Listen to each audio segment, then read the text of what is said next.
আসসালামু আলাইকুম। আওয়াজ শুনে নিশ্চয়ই বুঝতে পেরেছেন আলুর চপটা কতটা মচমচে হয়েছে। ঠিক এই রকম মচমচে একটা আলুর চপ তৈরি করতে চাইলে এই রেসিপিটা কিন্তু দেখতে হবে। আর একদম পারফেক্ট আর ভীষণ মজার এই আলুর চপটা হয়ে থাকে।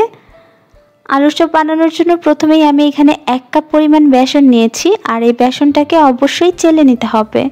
একটু ভালো করে বেসনটাকে চেলে নিতে হবে। আজকের রেসিপিটি ফলো করে যদি আলুর চপ বানান তাহলে কিন্তু একদম পারফেক্ট মুচমুচে আর ভীষণ মজার আলুর চপ তৈরি করতে পারবেন।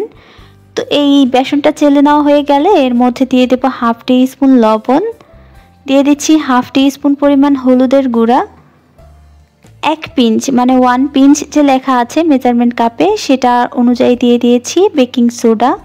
এবার এগুলোকে খুব ভালো করে মিশিয়ে নিচ্ছি। আচ্ছা, সবগুলো উপকরণ কিন্তু ঠিকঠাক রাখবেন, তাহলে আলুর চপ একদম পারফেক্ট হবে। তো এই পর্যায়ে মিশিয়ে নেওয়া হয়ে গেলে এখানে আমি 1 কাপ পরিমাণ পানি নিয়েছি, আর এই পানিটা দিয়ে এবার বেসনটা গুলিয়ে নিচ্ছি। কতগুলো পানি লাগবে আমি দেখিয়ে দেবো আপনাদেরকে। আর বেসনটাকে এভাবে একটু ভালো করে ফেটিয়ে নিতে হবে। 5 থেকে 6 মিনিট নিয়ে তারপর বেসনটাকে এভাবে একটু ফেটিয়ে নেবেন। আর এখানে এতটুকু পানি রয়ে গেছে। এখন এই বেসনটাকে একটা সাইডে রেখে আলুটা মিক্স করে নেব। আচ্ছা, আমি এখানে আলু নিয়েছি আধা কেজি পরিমাণ, আর ভিডিওটা রেকর্ড না করেই আমি এখানে 2 টেবিল চামচের মতো কাঁচামরিচ দিয়ে ফেলেছি। আর ধনিয়া পাতা দিতে গিয়েছি, তখনই মনে পড়েছে আমি ভিডিও করিনি, তাই কিছুটা ধনিয়া পাতা আগেই দিয়েছি, তারপর বাকি ধনিয়া পাতাটা দিয়ে দিয়েছি। আর এখানে আমি পেঁয়াজ বেরেস্তা নিয়েছি প্রায় 1/4 কাপের মতো। বেরেস্তাটা দেখতেই পেরেছেন কতটা সুন্দর, একদম মচমুচে। এবার এর মধ্যে দিয়ে দিচ্ছি 1 চা চামচ লবণ, 1 চা চামচ গরম মশলার গুঁড়া, 1 চা চামচ চিলি ফ্লেক্স। এগুলো দিয়ে ভালো করে একটু মিশিয়ে নিচ্ছি। আমাদের ভেতরের আলুর পুরটা একদম রেডি। আর মশলাগুলো যদি এইগুলো ব্যবহার করেন তাহলে দেখবেন আলুর চপগুলো এত মজা হবে আর ফ্লেভারটা এত ভালো লাগবে, ঘ্রাণটা। এবার এই আলু মাখানো থেকে কিছুটা করে আলু এরকম ভাবে নিয়ে গোল গোল করে একটু আলুর চপের শেপ দিতে হবে।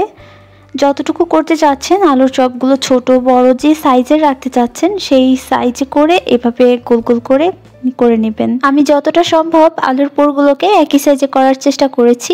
এবার এইগুলোকে ভাজতে চলে যাব। তবে তার আগে আমরা যে বেসনটা গুলিয়ে নিয়েছিলাম সেটার মধ্যে 1 টেবিল চামচ তেল দিয়ে দিচ্ছি, রান্নার তেল। রান্নার তেলটা দিয়ে আরও 1 মিনিটের জন্য এই বেসনটাকে একটু ভালো করে মিশিয়ে নিচ্ছি। আমি বেসনটা দেখাচ্ছি কেমন হবে, দেখুন বেসনটা কিন্তু এইরকম থিকনেস থাকবে। এর থেকে পাতলা বা ভারী হলে কিন্তু আলুর চপগুলো ফুলবে না।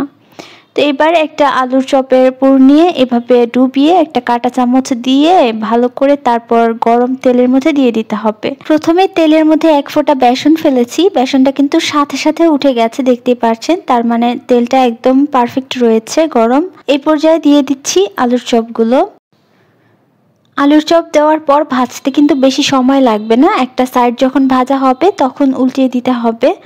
আগে যদি উল্টান তাহলে কিন্তু এগুলোর শেপ নষ্ট হয়ে যাবে। তো এই যে ঠিক এইরকম ভাবেই আমি সবগুলো আলুর চপ ভেজে নেব। আর এগুলোকে ভাজা হয়ে গেলে উঠিয়ে নিচ্ছি। দেখুন আলুর চপগুলো কতটা সুন্দর হয়েছে, একদম গোল গোল আর একদম পারফেক্ট মুচমুচে হয়েছে। তো এইভাবে আমি সবগুলো আলুর চপ ভেজে নেব। আপনারা যদি ঠিক এই পদ্ধতিতে আলুর চপটা তৈরি করেন দেখবেন ভিতরের আলুগুলো খেতে ভীষণ ভালো লাগবে, মজা লাগবে। আর আলুর চপটাও একদম মুচমুচে হবে। আজকের রেসিপি ফলো করে অবশ্যই বানাবেন, আর বানানোর পর অবশ্যই জানাবেন। আর ভালো লাগলে চ্যানেলটা সাবস্ক্রাইব করতে ভুলবেন না। আজকে এখানে বিদায় নেব। সবাই ভালো থাকুন, সুস্থ থাকুন। আল্লাহ হাফেজ।